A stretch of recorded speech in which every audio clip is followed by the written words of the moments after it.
Rancangan Undang-Undang Kesehatan menuai penolakan dari tenaga kesehatan.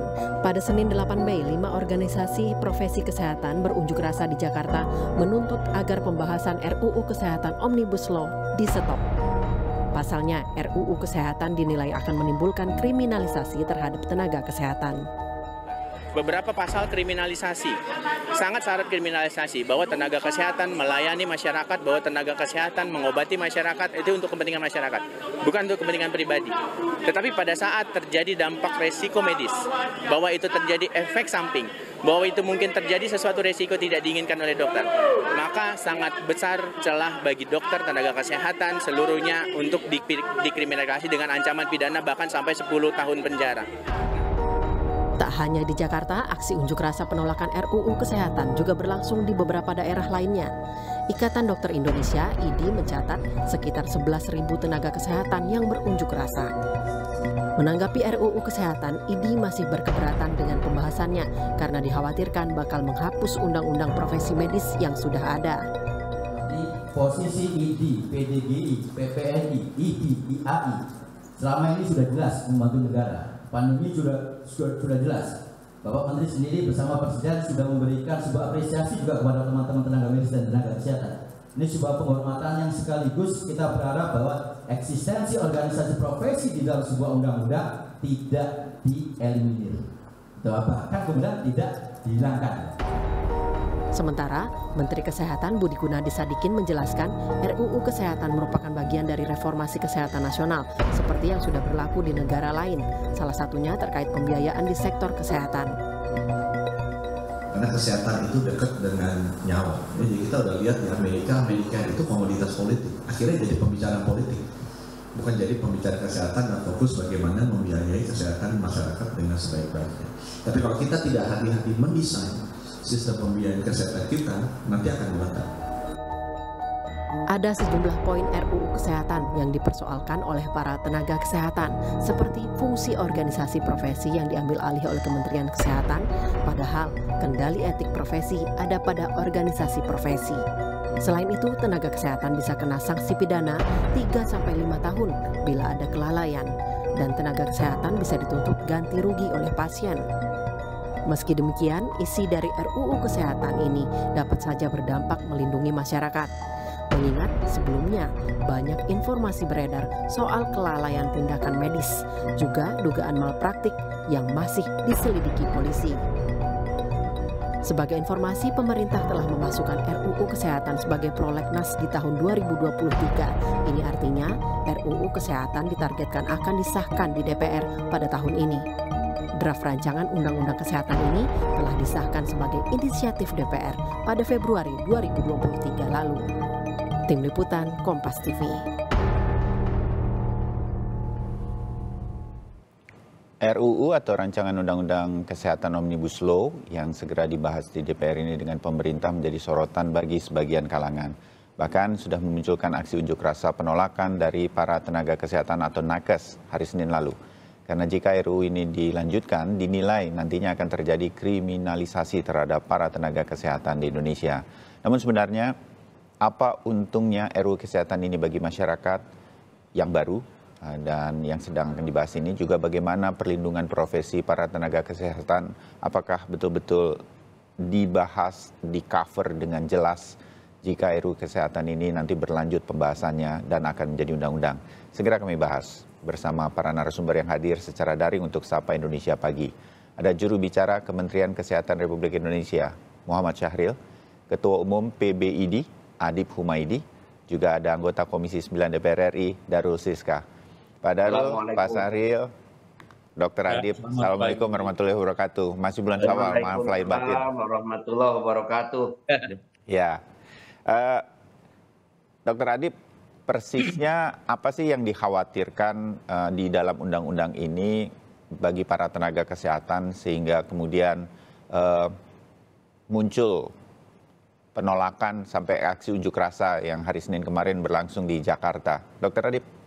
Ya, jadi Mas Bayu, sebenarnya komponen yang ada di dalam rancangan undang-undang kesehatan ini adalah sebuah undang-undang yang lex generalis gitu loh. Kalau kita mengacu ini pada sebuah perbaikan daripada Undang-Undang Nomor 36 Tahun 2009, maka tentunya bahasa di dalam pembangunan sistem kesehatan itu ada sistem pembiayaan, sistem pelayanan, dan kemudian sistem pendidikan. Kait dengan masalah kriminalisasi dan organisasi profesi ini adalah sebuah bagian yang sebenarnya sudah existing di dalam Undang-Undang Lex Spesialis, di Undang-Undang Praktek Kedokteran, terus kemudian di dalam Undang-Undang Kesehatan ini menjadi masuk di dalam sebuah Undang-Undang Lex Generalis gitu. Karena kita tahu bahwa Undang-Undang Praktek Kedokteran, Undang-Undang Keperawatan, Undang-Undang Kebidanan itu ada Undang-Undang Lex Spesialis tuh. Pembuatan di dalam Undang-Undang Lex Spesialis itu adalah protecting the people, guiding the doctor.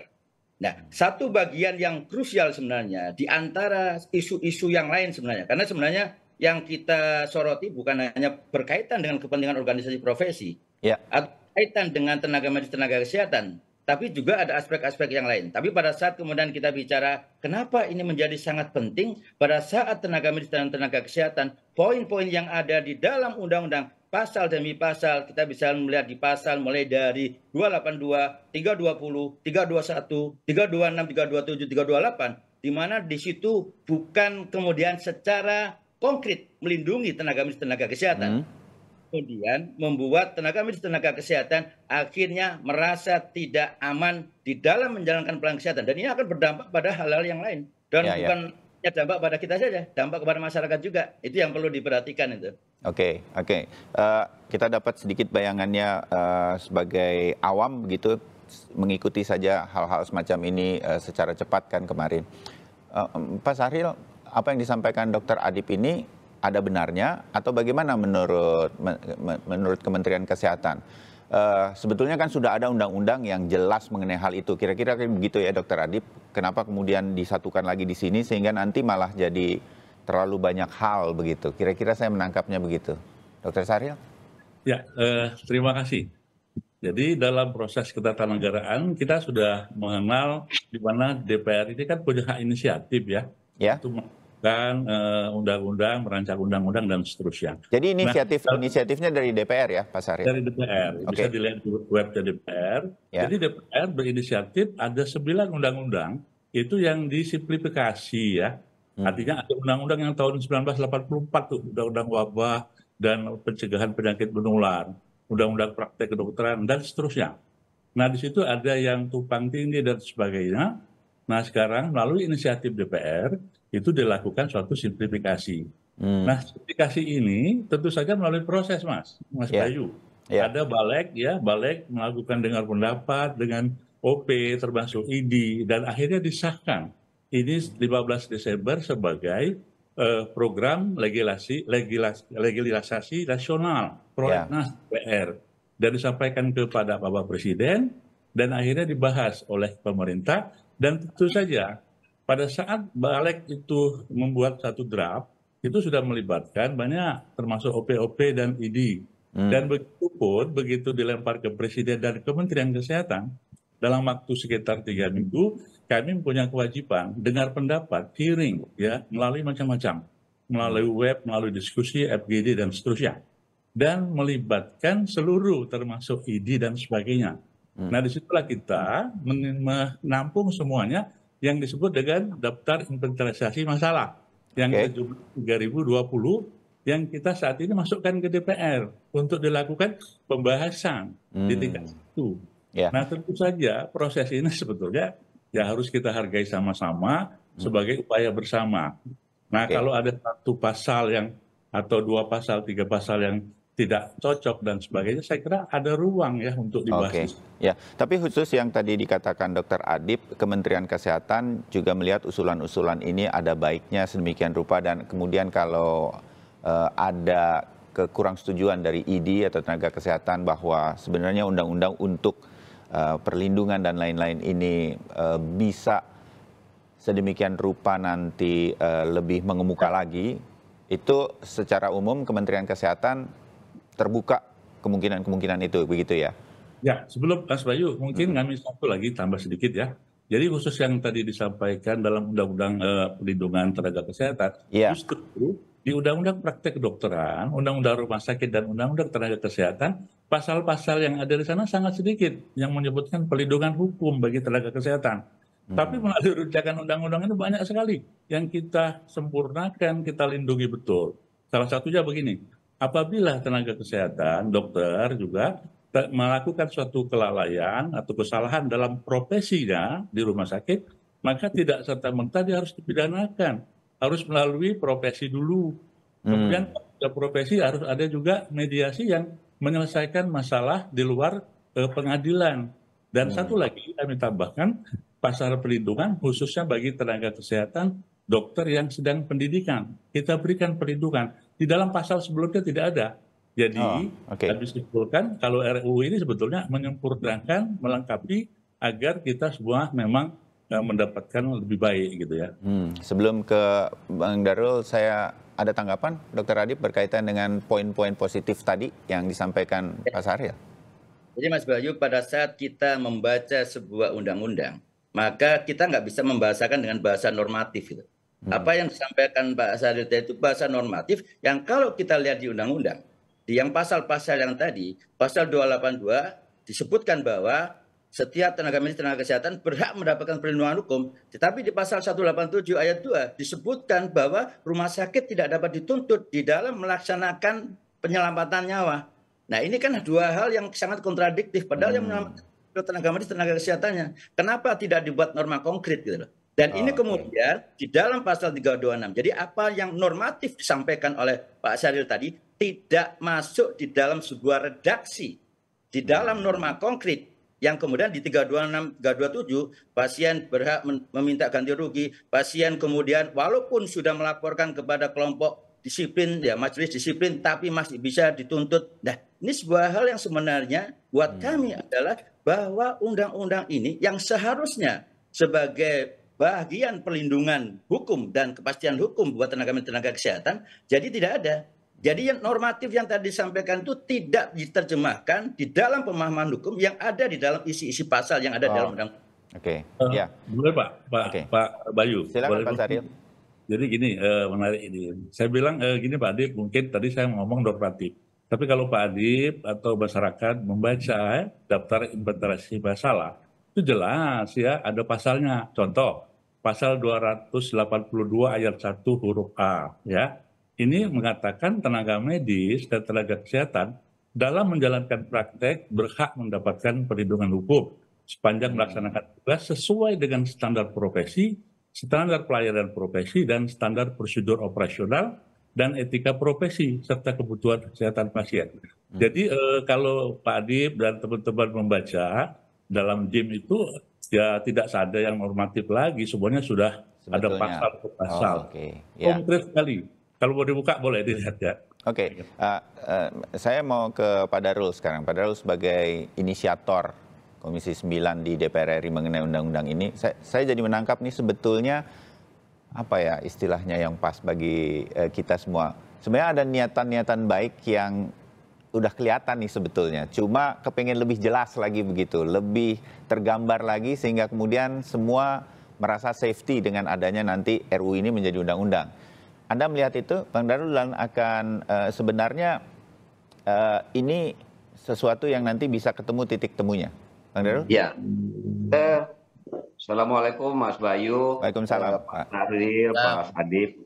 Jadi ini RUU inisiatifnya oleh Balek, tapi sekarang pembahasannya oleh Komisi 9. Jadi dengan demikian yang didraft oleh Balek kemudian dapat DIM-nya dari pemerintah, sekarang sedang kita bahas bersama di Komisi 9 dengan pemerintah. Saya kira prinsip DPR membuat undang-undang ini adalah dalam rangka menjamin kemaslahatan bagi masyarakat, bagi tenaga kesehatan, bagi tenaga medis, bagi produsen obat, produsen alat, pokoknya semua stakeholder yang terkait dengan kesehatan, seyogianya kita dapat berikan perlindungan dan kenyamanan sehingga kondisi dan situasi untuk menciptakan suasana yang lebih baik bagi pelayanan kesehatan di masa yang akan datang bisa kita lakukan. Dan saya senang teman-teman dokter itu demo, ini kan jarang-jarang terjadi ini. Artinya kepedulian kita terhadap undang-undang ini sangat besar. Oleh karena itu kami tetap terbuka Kalau Mas Adib tadi mengatakan, oh pasal sekian bunyi begini, ini tidak ada kepastian hukum. Mas Adib kan bisa ketemu kita, oh maunya ini dim RUU-nya DPR begini, dim pemerintah begini. Kira-kira yang nyaman buat nakes, kira-kira beginilah rumusannya. Nah ini kan nggak bisa kita diskusikan. Jadi menurut saya segala sesuatunya untuk kebaikan bangsa di masa yang akan datang dalam rangka pelayanan kesehatan kita terbuka untuk mendiskusikannya. Tetapi kalau langsung ditolak, menurut saya kok rasanya kita tidak mau ada perbaikan gitu loh. Oke. Jadi tidak boleh merasa ada di zona nyaman, karena kita sadar betul sekarang tidak semua puskesmas itu punya dokter umum, apalagi dokter spesialis. Oleh karena itu distribusi tenaga dokter ke seluruh Indonesia jadi penting.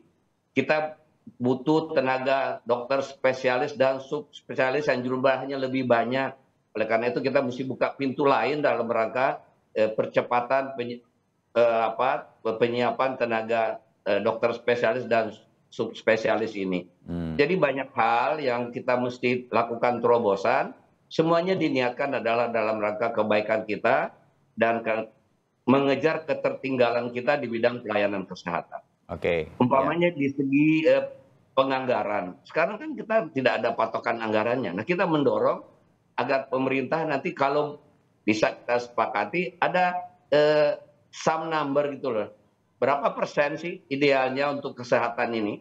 Karena kesehatan dan pendidikan ini adalah hak dasar masyarakat yang harus dipenuhi oleh kita semua, oleh pemerintah. Baik dia ada di Papua, ada di Aceh, ada di NTT, ada di Kalimantan Utara, seyogianya mendapatkan pelayanan kesehatan yang sama dengan orang-orang yang tinggal di Jakarta. Jadi menurut saya hak-hak dasar masyarakat ini harus dilindungi oleh undang-undang, dan itu menjadi kewajiban pemerintah dan pemerintah daerah untuk memberikan fasilitas-fasilitas itu dengan anggaran yang cukup. Jadi banyak hal di samping soal kenyamanan nakes dan tenaga medis ini yang kita akan bahas di dalam undang-undang itu. Jadi akan cukup menyeluruh memang ini. Bahkan Menteri Kesehatan mengatakan ini semacam reformasi undang-undang kesehatan di Indonesia. Ini memang akan terlihat nantinya, begitu ya, Pak Darul? Iya, kita ingin ada sinkronisasi dari pasal-pasal yang ada di semua undang-undang, dan itu akan lebih mempunyai daya ungkit bagi pelayanan kesehatan di masa yang akan datang. Jadi Mas Adib saya kira tidak perlu terlalu khawatir, pintu terbuka untuk kita menyelamatkan atau merumuskan pasal-pasal yang Mas Adib anggap umpamanya ini kami kurang nyaman dengan pasal ini, kira-kira kepastian hukumnya boleh nggak pasalnya begini. Sejauh itu ada norma hukumnya dan tidak bertentangan dengan undang-undang yang lain, semuanya kan kita bisa buat. Namanya juga Pak Darul, berhubung tadi Pak Darul juga mengatakan perlindungan terhadap publik begitu ya, mungkin juga mewakili pemirsa Kompas TV yang menyaksikan obrolan kita. Nah, dan juga ada Dr. Adib dari IDI, juga Pak Sahril hari ini.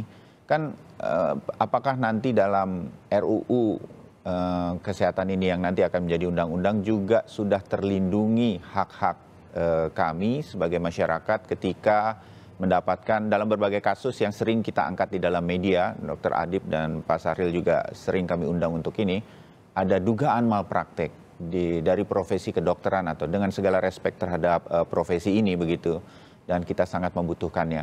Nah, hal semacam ini juga akan terlihat jelas sedemikian rupa bahwa hak-hak dari masyarakat untuk memperjelas situasinya sedemikian rupa kalau ada kaitan-kaitan dengan masalah dugaan malpraktek ini juga akan dibahas atau bisa terwakili di sana, Pak Darul? Iya.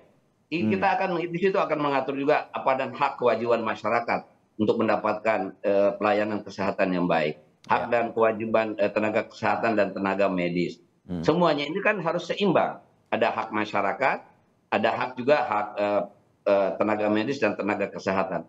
Nah, dalam rangka keseimbangan inilah yang kita perlu membuat rumusan-rumusan sehingga masyarakat juga merasa nyaman, kemudian tenaga medis dan tenaga kesehatan juga merasa dapat perlindungan hukum yang pasti di dalam melaksanakan profesinya. Jadi semua ini tidak bisa dilihat dari satu sisi, kita mesti lihat dari kepentingan kita dari semua stakeholder, terutama masyarakat, tenaga kesehatan, tenaga medis, dan rumah sakit, fasilitas pelayanan kesehatan, semuanya ini kan harus diatur dengan baik secara seimbang begitu loh. Tidak boleh tidak boleh ada yang kemudian dirugikan. Ya, di titik ini ya, Dr. Adib, ada kekhawatiran, kemungkinan. Kalau saya baca di beberapa artikel online sebelum kita ngobrol pagi hari ini kan, kekhawatiran dikriminalisasi dan lain-lain berkaitan dengan profesi dokter ketika menjalankan profesinya. Di titik ini juga akan krusial. Dr. Adib? Jadi Mas Bayu, pada saat kemudian kita bicara di dalam pembuatan regulasi undang-undang, ada sekarang undang-undang lex spesialis sebenarnya. Di Undang-Undang Praktek Kedokteran Keperawatan, yang begitu banyak pasalnya. Undang-undang keprofesian itu konsepnya adalah protecting the people, guiding the doctor, guiding the nurse, guiding the midwife, dan sebagainya. Nah, inilah yang kemudian di dalam Omnibus Law ini, dari 4 undang-undang profesi tadi, disimplifikasi hanya 4 ayat di pasal 314. Kemudian penjelasannya lompat ke 475. Penjelasan itu hanya beberapa ayat terkait dengan kedudukan organisasi profesi. Tapi tugas daripada profesi, bukan hanya organisasinya saja, profesi seorang dokter, hak dan kewajiban seorang dokter, pembinaan dan sebagainya, itu yang di dalam undang-undang keprofesian tadi, itu semuanya akan hilang. Karena ini menghilangkan dari 4 undang-undang yang selama ini sudah melakukan sebuah upaya penjaminan keamanan kepada pasien-pasien. Jadi sampaikan, mohon izin mungkin Bang Darul, apa yang disampaikan Bang Darul tadi dalam konsep yang ada di dalam isi undang-undang, di mana kemudian menghilangkan undang-undangnya existing, ini akhirnya nggak menjawab. Jadi kalau bisa saya katakan banyak substansi tadi, bukan hanya perlindungan saja Mas Bayu, substansi mengenai data kesehatan yang itu bisa kemudian masuk dalam sistem informasi yang ada di luar negeri. Bicara tentang masalah transplantasi yang tidak perlu mendapatkan persetujuan dari pendonor. Dan bicara terkait dengan masalah yang berkaitan dengan tadi anggaran sudah tidak ada. Padahal Presiden pernah mengatakan bahwa anggaran kesehatan akan dinaikkan 10%. Terus kemudian bicara terkait dengan STR seumur hidup. Di mana penjaminan di dalam undang-undang atau regulasi menjamin untuk masyarakat. Nah inilah yang kemudian menjadi sebuah hal yang menurut substansi tadi yang ada, mari kita duduk bareng. Jadi mohon izin Bang Darul, bahasanya kami bukan tolak, tapi tunda dulu pembahasan, ayo kita duduk bareng karena banyak substansi di dalam undang-undang kesehatan. Karena ini kepentingan adalah untuk rakyat, mari kita duduk bareng, kita bahas bareng, jangan buru-buru ini diketok yang bukan tidak mungkin akan menimbulkan berbagai hal yang kemudian menjadi damage dan itu terjadi pada masyarakat. Iya, oke. Nah, ini yang nanti mudah-mudahan di ujung akan, mudah-mudahan saya ingat, kalau nggak boleh juga diingatkan, apakah ini kemudian nanti akan dilanjutkan atau buru-buru atau enggak, Bang Darul dan segala macam berkaitan itu. Tapi satu, mengenai perlindungan nakes dan juga masyarakat yang menjadi semacam titik krusialnya di undang-undang ini, mudah-mudahan bisa kemudian dibahas lebih rinci nanti. Satu, mengenai perlindungan. Yang kedua nanti mengenai organisasi profesi kedokteran. Itu menjadi salah satu yang kemudian juga diturunkan oleh para nakes ketika berunjuk rasa kemarin hari Senin. Kita akan bahas bagian kedua. Tetap bersama kami. Saudara, kami lanjutkan. Kita sedang membahas polemik RUU Kesehatan Omnibus Law yang masih dalam pembahasan. Ada Dr. Adib Humaydi, Ketua Umum Pengurus Besar Ikatan Dokter Indonesia, Muhammad Syahril, Jubir Kementerian Kesehatan Republik Indonesia, juga ada Bang Darul Sika dari anggota Komisi 9 DPR RI. Saya ke Pak Syahril. Pak Syahril, di dalam beberapa artikel dan juga tuntutan-tuntutan, nanti dikoreksi oleh Dr. Adib, bahwa organisasi profesi yang ada sekarang kan satu-satunya. Ada satu lagi yang Dr. Terawan begitu, apakah itu resmi atau tidak? Dan sepengetahuan saya bahwa kemudian yang selama ini kita kenal adalah Ikatan Dokter Indonesia, Ikatan Dokter Anak Indonesia, semualah di bawah IDI gitu. Nah ini juga menjadi salah satu yang menjadi krusial terus diperbincangkan.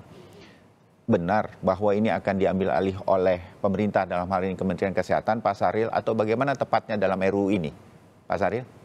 Ya, terima kasih Mas Bayu. Mohon izin menjawab sedikit ya. Iya. Jadi RUU yang inisiatif DPR ini dari Bang Darul dan kawan-kawan ini sejalan sebetulnya dengan transformasi kesehatan ya, 6 pilar.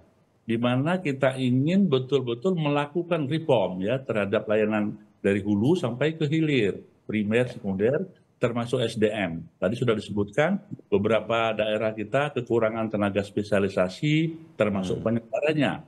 Nah, tentu saja dengan RUU ini akan memberikan suatu jaminan bagi masyarakat juga. Adalah kewajiban pemerintah untuk mengatur dan menyelenggarakan layanan kesehatan yang baik dan bermutu kepada seluruh masyarakat. Oke, yang satu. Yang kedua, Pak, sebelum jawab ke Pak Bayu, izin Pak Bayu ya. Jadi kalau bisa kami ingin menyampaikan, seperti yang disampaikan oleh Pak Darul, proses yang sudah berjalannya tolong dihargai oleh semua pihak lah ya. Artinya Balek itu pada saat membuat sebagai suatu prolegnas juga sudah mendengarkan semua pihak. Ya. Kemudian pada saat kita hearing selama 3 minggu, mendengarkan semua pihak termasuk ID, OP yang lain. Dan DIM yang kita buat 3020 itu juga sudah mengakomodir semua, sudah masuk di sana. Nah tentu saja kalau masih ada hal-hal yang masih dianggap kurang seperti Pak Darul, ya kita selesaikan, masih ada ruang untuk dalam pembahasan ini. Ya. Tidak kita harus di luar ruangan ini. Nah terakhir menjawab Pak Bayu masalah OP tadi. Dan memang di dalam ini sebetulnya lebih tepat disampaikan ke Pak Darul ya. Boleh, jadi, nanti dilengkapi sama Pak Darul. Ya, jadi undang-undang ini kalau boleh kami menyampaikan, memang mengatur secara umum karena apa? Semua profesi seperti ini kan banyak sekali bawahannya, ada Ikatan Dokter Anak dan seterusnya. Ya, banyak sekali dan itu memang sebaiknya kalau melihat di rancangan undang-undang itu akan diatur di dalam peraturan pelaksanaan di bawahnya sehingga akan sangat lebih detail ya. Nah, untuk itu saya kira Pak Darul ini juga bisa menjawab gimana apakah kebebasan berserikat, berorganisasi ini bagian dari jaminan kepada seluruh anak bangsa ini, Pak. Oke, saya langsung ke Pak Darul kalau gitu. Pak Darul, persisnya gimana sih mau mengatur organisasi profesi kedokteran ini? Kita tidak akan berbeda dengan Undang-Undang Dasar 45 lah. Semua orang berhak untuk berkumpul dan berserikat, menyampaikan pendapat baik lisan secara tulisan. Dan itu sudah ada undang-undang yang mengaturnya. Oleh karena itu kita tidak mau juga tumpang tindih dengan undang-undang yang lain. Nah, tetapi bahwa organisasi profesi itu diakui, kita akui di dalam undang-undang ini. Nah, walaupun rumusannya belum tuntas, tapi jangan khawatirlah bahwa eksistensi OP itu tetap ada dan kita akui. Oke. Nah, jadi akan ada organisasi profesi kedokteran di luar ID itu nanti akan diakomodir, begitu? Oh tidak, itu tergantung dokternya dong. Dokternya mau ada organisasi lain nggak? Saya kira dalam berorganisasi, Mas Bayu, sebagai juga anggota organisasi jurnalis, sejauh Mas Bayu nyaman dengan organisasi itu, Mas Bayu perlu membuat organisasi lain nggak? Pasti nggak kan? Oleh karena itu kita ingin juga ID itu membuat nyaman semua anggotanya sehingga tidak ada anggotanya yang berpikir membuat organisasi lain selain ID. Nah ini kan juga kita melihat bahwa ID juga bukan super bodinya organisasi begitu, tapi ID harus ada dan itu diatur di dalam undang-undang yang sudah ada. Nah tidak rinci memang kita atur di dalam undang-undang ini karena kita sedang mengatur tentang kesehatan, bukan tentang mengatur organisasi profesi kesehatan. Oke.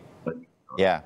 Nah, Dr. Adib, apa persisnya concern mengenai organisasi profesi ini? Ya, jadi saya tidak mau masuk di dalam sebuah posisi bahwa akan ada organisasi tandingan. Di mana-mana kalau yang namanya kita berpolitik bisa seperti itu, tapi ini bukan politik ini. Di organisasi profesi itu, kewenangannya adalah ada body of knowledge, ada moral community. Pada saat kemudian seluruh negara ini, Mas Bayu, kebetulan saya barusan ikut General Assembly dari WMA. Dunia, National Medical Association itu only one per negara. Apa yang tadi disampaikan, maka ini kemudian terlihat bahwa ada posisi yang ingin dijadikan multibar di dalam sebuah kelompok organisasi profesi. Nah, kita melihat di dalam rancangan undang-undang ini. Tadi saya men-stressing apa yang disampaikan Bang Darul gitu. Pada saat kemudian sekarang tidak perlu diatur, sebenarnya sudah ada semuanya lex spesialis di dalam undang-undang kedokteran. Di organisasi perawat juga ada undang-undang keperawatan. Nah, kenapa kemudian kalau ingin tidak diatur, sebaiknya apa yang kemudian sudah ada di dalam undang-undang yang existing tadi tidak perlu dihilangkan, tidak perlu dihapuskan. Omnibus Law tidak berarti kemudian menghilangkan satu penuh undang-undang, tapi pasal demi pasal. Apa yang tadi disampaikan memang betul di 314. Di 314 setiap tenaga kesehatan hanya dapat membentuk satu organisasi profesi. Satu loh ini. Tapi di 75 organisasi profesi yang telah berbadan hukum sebelum berlakunya undang-undang diakui keberadaannya. Jadi ada inkonsistensi. Kemudian bicara 3141 di yang 475 sebutkan yang sudah sebelum diakui undang-undang diakui juga. Jadi inilah yang kenapa kami perlu mengkritisi, kenapa kita duduk bareng, banyak substansi di dalam undang-undang ini. Satu, inkonsistensi. Yang kedua, undang-undang ini, mohon maaf Bang Darul, mohon maaf teman-teman DPR, di saat kemudian dibalik, apa yang kemudian dirancang di dalam balik, banyak yang kemudian di dalam tim pemerintah dihapus. Dan itu yang kemudian undang-undang ini kalau dibandingkan harmonisasi dengan undang-undang yang lain yang sebenarnya sudah berjalan lebih baik, bukan atau isi dari undang-undang belum lebih baik daripada undang-undang yang existing. Tahan di sini ya, Dr. Adib. Saya mau ke Bang Darul. Bang Darul, tanggapannya mengenai ini. Jadi ada banyak yang sebenarnya sudah ada, kemudian dihapus. Bang Darul, masih terkoneksi dengan kami? Ya, masih. Silakan. Jadi tidak ada yang akan dihapus. Oleh karena itu kita memberi payung hukum yang komprehensif di dalam undang-undang ini. Kemudian nanti kita akan minta pemerintah, kalaupun tidak masuk rinci di dalam undang-undang ini, kita minta itu ada di dalam peraturan pemerintahnya. Dan kita ingin nanti waktu undang-undang ini disahkan, peraturan pemerintahnya udah kita pegang juga. Oleh karena itu kita ingin peraturan pemerintah ini tidak boleh menyimpang dari undang-undang yang kita buat.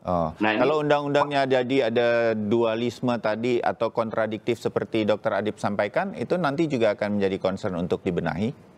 Oh iya pasti. Yang Mas Adib baca itu kita belum bahas tuh. Ada yang sudah kita bahas, ada yang belum kita bahas. Kalau dilihat potong-potong memang sekarang masih kontradiktif tuh. Nah, kita belum juga sampai kepada, ini kan baru pembicaraan awal, baru tingkat pertama, belum masuk kepada tim perumus, belum masuk kepada tim sinkronisasi, masih banyak pekerjaan kita di dalam menyelesaikan undang-undang ini. Jadi kalau yang dibaca sepotong-sepotong sekarang atau yang dibaca apa yang ada tertulis sekarang, memang masih mungkin pasal ini masih kontradiksi dengan pasal yang lain karena belum ada sinkronisasi, Mas Bayu. Jadi masih dengan catatan-catatan dari ID, Dr. Adib dan kawan-kawan ini menjadi pesan jangan sampai kelewatan nanti kalau udah dibahas. Kira-kira kan begitu ya, Dr. Adib sama. Catatannya Mas Adib kalau bisa setiap hari dikirim ke kita, jangan hanya melalui Kompas TV supaya kita aware betul ya. Pokoknya kita dapat nih kebatinannya sebenarnya udah oke, tinggal ketemu titik temunya. Nah, jangan buru-buru Mas Bayu, jangan buru-buru. Jangan buru-buru, oke. Ya. Sedikit Dr. Adib, sebelum saya lupa, ini juga menjadi concern banyak pihak, terutama saudara-saudara kita di daerah-daerah yang bukan kota besar begitu. Tadi disinggung sedikit sama Pak Syahril, mungkin nanti ditambahkan Dr. Adib juga. Kan concern nih, berkaitan dengan kita kekurangan tenaga spesialis dan lain-lain. Kemudian ada concern juga ID ini menjadi dalam tanda petik super body sedemikian rupa, kemudian jadi semacam memonopoli banyak hal sampai ke sertifikasi dan lain-lain. Paling enggak itulah yang kemudian saya tangkap sebelum kita ngobrol kali ini. Nah, apakah ini juga akan menjadi concern pemerintah, Kementerian Kesehatan, Pak Syahril, sehingga kemudian bersama dengan DPR dan tentu dengan seluruh stakeholder kesehatan, ini nanti akan ada perbaikan-perbaikan. Satu, nggak apa-apa, tapi kemudian bisa adil begitu, daripada kebanyakan juga rasa-rasanya, apa ya, kalau mungkin nggak apple to apple, tetapi lembaga advokasi di dunia hukum kita, kebanyakan juga bingung juga kita, yang mana yang sebenarnya bisa kita pegang begitu sebagai publik nih saya bicara. Nah, apakah ini Pak Syahril juga akan menjadi concern dalam RUU kali ini? Betul Mas Bayu. Jadi kami ingin memberikan juga penegasan, dukung dari Pak Darul tadi. Jadi undang-undang ada 9 ini sebetulnya tidak dihapuskan dalam arti kata pasal per pasalnya semua.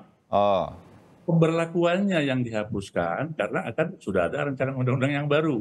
Nah, pasal-pasal yang masih baik dan memang relevan dan bisa disinkronkan dengan yang lain, inilah yang disebut dengan omnibus law kan. Artinya itu satu yang disampaikan kita. Jadi satu saja tapi kita ngatur secara keseluruhan. Nah, apa yang disampaikan Mas Bayu, sebetulnya rancangan undang-undang ini kan akan menjawab masalah kita, Pak. Masalah kesehatan secara nasional, secara kebutuhan nasional, baik di ujung sampai ke ujung lagi, sehingga semuanya itu bisa kita manage, kita berikan jawaban. Oh, daerah tertinggal kita butuh dong dokter spesialisasi. Karena apa, Pak? Ada 45% rumah sakit umum daerah itu kekurangan 7 spesialisasi dasar yang ada. Ini selama ini kenapa masalah itu terjadi? Ya, itu salah satunya produksi, ya, produksi. Dan juga tentu saja nanti di dalam rancangan undang-undang ini ada pengaturan bagaimana distribusi, ya itu dalam hal. Yang kedua, Pak, seperti yang disampaikan oleh Pak Darul tadi, kita harus mengejar ketertinggalan kita dari negara yang lain juga. Untuk itu kita melakukan transformasi layanan rujukan. Kemudian dalam hal SDM, kemudian dalam hal teknologi kesehatan, itu juga harus kita lakukan dan ini memang sejalan ya dengan rancangan undang-undang ini. Jadi nuansanya menurut kami Kementerian Kesehatan ini saatnya lah kita untuk melakukan perbaikan secara menyeluruh. Nah tentu saja proses-proses yang dilalui ini ya kita sepakati, kita dukung bersama. Ujungnya kita memang untuk bangsa dan negara ini. Iya, kita percaya itu. Pak Darul berkaitan dengan organisasi profesi, betul ini bukan undang-undang untuk organisasi profesinya, tapi kan bisa dibayangkan bagaimana kemudian kalau dokter berada di bawah ID, rasanya kita udah cukup tenang begitu. Makanya dokternya juga suka pasangkan bahwa saya anggota dari ID, dari IDAI begitu. Sehingga kemudian pertanggungjawabannya bisa jelas. Nah, hal-hal semacam ini nih nanti menjadi salah satu rangkaian yang tidak terlepaskan kan. Dan ini dipastikan nanti akan ada kejelasannya. Sehingga tidak menimbulkan kemudian juga perpecahan di profesi kedokteran. Kan sementara undang-undang kita juga membebaskan orang untuk berserikat dan berkumpul. Bagaimana titik temunya menurut Bang Darul ini berkaitan dengan ini nanti? Ya, inilah yang kemudian nanti kita akan cari rumusannya. Sehingga dokternya tetap kompak, punya norma dan etika yang sama dalam memberikan pelayanan kepada masyarakat. Nah problem memang ini kan masalah kesehatan ini kan termasuk yang diotonomikan ya. Nah karena diotonomikan, tidak semua kepala daerah itu peduli dengan pelayanan kesehatan di daerahnya. Sampai hari ini masih ada kecamatan yang tidak punya puskesmas. Ada puskesmas yang nggak punya dokter umum. Ini kan soal-soal. Nah selama ini pemerintah tidak punya otoritas untuk mendistribusikan dokter-dokter itu. Yang pertama. Yang kedua, tenaga itu otoritasnya di mana selama ini, Pak Darul? Kenapa? Otoritas itu untuk dokter-dokter penempatannya oleh siapa selama ini? Ya, terkait dengan kewenangan kepala daerah juga. Kalau umpamanya kepala daerahnya tidak memberikan insentif khusus untuk dokter-dokter spesialis di daerahnya, dokter spesialis nggak mau ada di situ. Oh, oke. Ini yang mungkin salah satu yang akan diatur nanti ya? Iya. Kita ingin semua rumah sakit, semua puskesmas, semua fasilitas pelayanan kesehatan itu mempunyai standar pelayanan minimal begitu loh. Umpamanya di puskesmas itu mesti ada apa? Ada dokter umum, ada dokter gigi, ada dokter apa lagi begitu. Nah ini harus kita buat standar pelayanan minimumnya. Harus ada berapa perawat di puskesmas. Setiap berapa jumlah penduduk yang memerlukan satu puskesmas umpamanya. Nah ini kan kita selama ini agak belum punya standar yang begitu. Sehingga masyarakat di desa kadang-kadang ke puskesmasnya masih perlu naik mobil 2 jam gitu kan. Ini yang barangkali dengan undang-undang ini kita ingin melakukan terobosan-terobosan.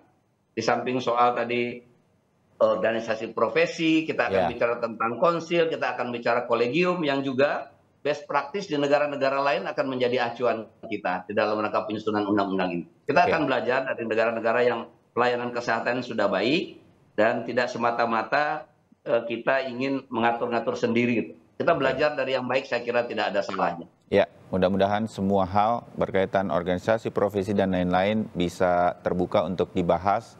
Pesannya tadi dari Dr. Adib ya, jangan buru-buru. Singkat Dr. Adib, mungkin untuk penutup. Ya, terima kasih. Jadi yang pertama Mas Bayu, transformasi kesehatan, 6 pilar di dalam kaitan dengan program, kami para tenaga medis tenaga kesehatan akan mendukung. Tetap pada saat kemudian kita bicara di 6 pilar itu, bahwa peraturan-peraturan yang kemudian untuk mewujudkan 6 pilar itu tidak harus satu-satunya itu dengan undang-undang. Bahkan sekarang kita bicara terkait tadi dengan masalah pengaturan-pengaturan. Kami berkepentingan untuk menjaga rakyat dari pelayanan kesehatan. Dari siapa? Dari dokter yang tidak kompeten. Makanya kewenangan di dalam pemberian kompetensi itu ada di peer group yang ada di dalam Ikatan Dokter Indonesia. Dokter anak, dokter spesialis yang lain. Hal yang penting, sangat esensi. Sekarang tidak seperti itu aja, masih banyak ada kita kelewat ada dokter-dokter palsu, dokter abal-abal juga ada. Nah, kemudian pada saat kemudian kita bicara di dalam problem-problem yang terkait dengan distribusi tadi, saya ingin mengajak, mari kita melihat Undang-Undang Pemerintah Daerah nomor 23 tahun 2014. Pengaturan sumber daya, pendaya gunaan, SDM, itu ada pengaturan yang harus bisa dilakukan dalam Undang-Undang Pemerintah Daerah. Implementasi di dalam Undang-Undang Pemerintah Daerah itu belum ada. Nah ini yang harus kita dorong. Jadi mohon izin, undang-undang ini masih banyak yang perlu harus kita benahi. Rancangan undang-undang kesehatan ini masih prematur. Ayo kita duduk, kita perkuat supaya semua aspek substansi itu bisa masuk di dalam undang-undang ini. Karena kepentingan ini untuk rakyat soalnya. Karena untuk kepentingan pemerintah saja itu. Baik, kita dapat pesannya. Pak Sahril, singkat Pak, waktu saya sedikit. Bisa ya Pak, ini justru yang memang diharapkan oleh pemerintah, betul? Ya, terima kasih Mas Adib dan kawan-kawan. Kalau memang kita sudah satu suara mendukung transformasi layanan kesehatan, insya Allah ini tujuan kita bersama DPR. Nah, mungkin dalam kesempatan ini saya ingin menghimbau ya, ke asumsi atau ke kekhawatiran-kekhawatiran teman-teman dari ID dan profesi yang lain, itu ayo kita selesaikan. Dan insya Allah ya, semua profesi akan menjamin, semua mutu layanan yang ada di Indonesia ini tidak dihilangkan. Justru akan kita beri penguatan, termasuk perlindungan hukumnya. Nah, jadi semua kalau memang ada hal-hal yang masih dianggap tadi kekhawatiran, ayo kita duduk dan selesaikan. Insya Allah akan ada ruang untuk menyelesaikan itu. Kita menuju transformasi layanan yang jauh lebih kita harapkan bersama masyarakat. Oke, Bang Darul, bisa dikawal ya oleh Komisi 9 DPR, jangan buru-buru sehingga semuanya nanti menjadi sebuah undang-undang yang sangat kuat untuk transformasi kesehatan di Indonesia. Aman ini barangnya Bang Darul. Undang-undang ini kita susun dengan niat untuk kemaslahatan dan kemanfaatan kita semua yang ada di tanah air dan semua stakeholder yang terlibat tentu akan mendapatkan porsi yang cukup, dan kami terbuka sekali kepada semua stakeholder untuk mendapatkan masukan-masukan dalam rangka penyempurnaan undang-undang ini. Oke, terima kasih banyak Pak Sahril, Bang Darul, Dr. Adib, kita ketemu lagi di diskusi yang lain. Selamat pagi. Selamat pagi. Assalamualaikum warahmatullahi wabarakatuh. Waalaikumsalam warahmatullahi wabarakatuh.